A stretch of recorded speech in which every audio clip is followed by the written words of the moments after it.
Penguin presents Athelstan, The Making of England, by Tom Holland.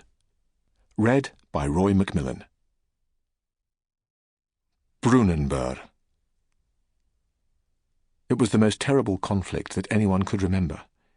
Entire kingdoms were mobilized for combat. Slaughter fit to stupefy poets was visited on the ranks of the rival combatants. The memory of it would long endure. Some 40 years after the churned mud of the battlefield had returned to grass, and despite the passing of the generation which had fought it, the commemorations persisted. Not merely a war, it was enshrined as something altogether more devastating. As the Great War. Athelstan kinning ledde fyrd to Brunanbrigg.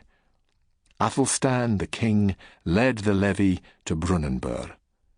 937 years had passed since the birth of Christ.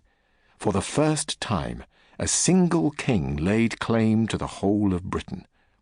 The heartland of Athelstan's realm was to be found in the south of the island, in the ancient kingdom of Wessex, which by the time of his accession in AD 924 had come to stretch from Cornwall to Kent.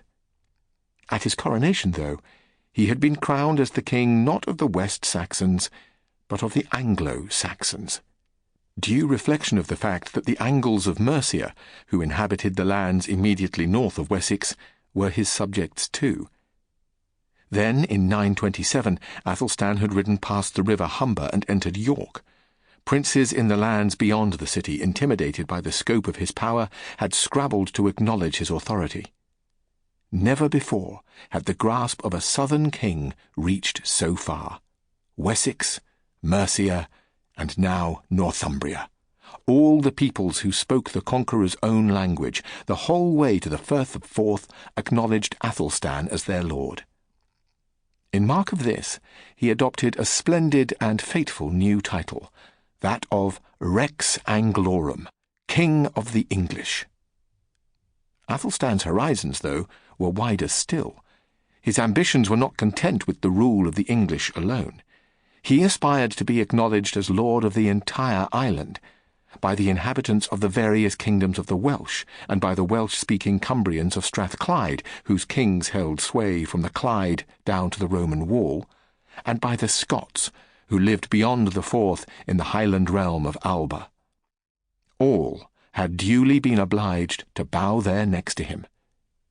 In May 934, when Constantine, the king of the Scots, briefly attempted defiance, Athelstan led an army deep into Alba and put its heartlands to the torch. Constantine was quickly brought to heel.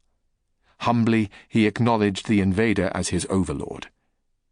When poets and chroniclers hailed Athelstan as Rex totius Britanniae, the king of the whole of Britain, they were not indulging in idle flattery, but simply stating fact. Britain, though, was not the world. The seas that washed the island were a menace as well as a moat.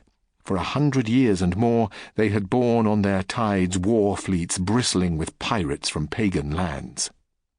Scandinavia, a land so lost to cold and darkness that there was reportedly nothing for its inhabitants to do during the long winter months save to rut and breed, had long been notorious as the womb of nations. Its young men, hungry for land and contemptuous of the Christian faith, had found in the monasteries and kingdoms of Britain irresistibly rich pickings. Vikingas, their victims called them, robbers. Altars had been stripped bare of all their fittings, and kings bled of their treasure. Then, when there was nothing else left to take, the Vikingas, the Vikings, had moved in for the kill. In succession, the proud and venerable kingdoms of Northumbria and Mercia had been hewn to pieces. Only the resolution of Athelstan's grandfather, a shrewd and indomitable warrior king named Alfred, had prevented Wessex from succumbing to an identical fate. Gradually, inexorably, bloodily, the fight had been taken to the Vikings. Strongholds, lost decades previously to native rule, had been won back. Athelstan's conquest of York, as well as securing him the sway of Northumbria, had also terminated its rule by a lengthy sequence of Viking potentates. Britain seemed buttressed at last. Sample complete. Ready to continue?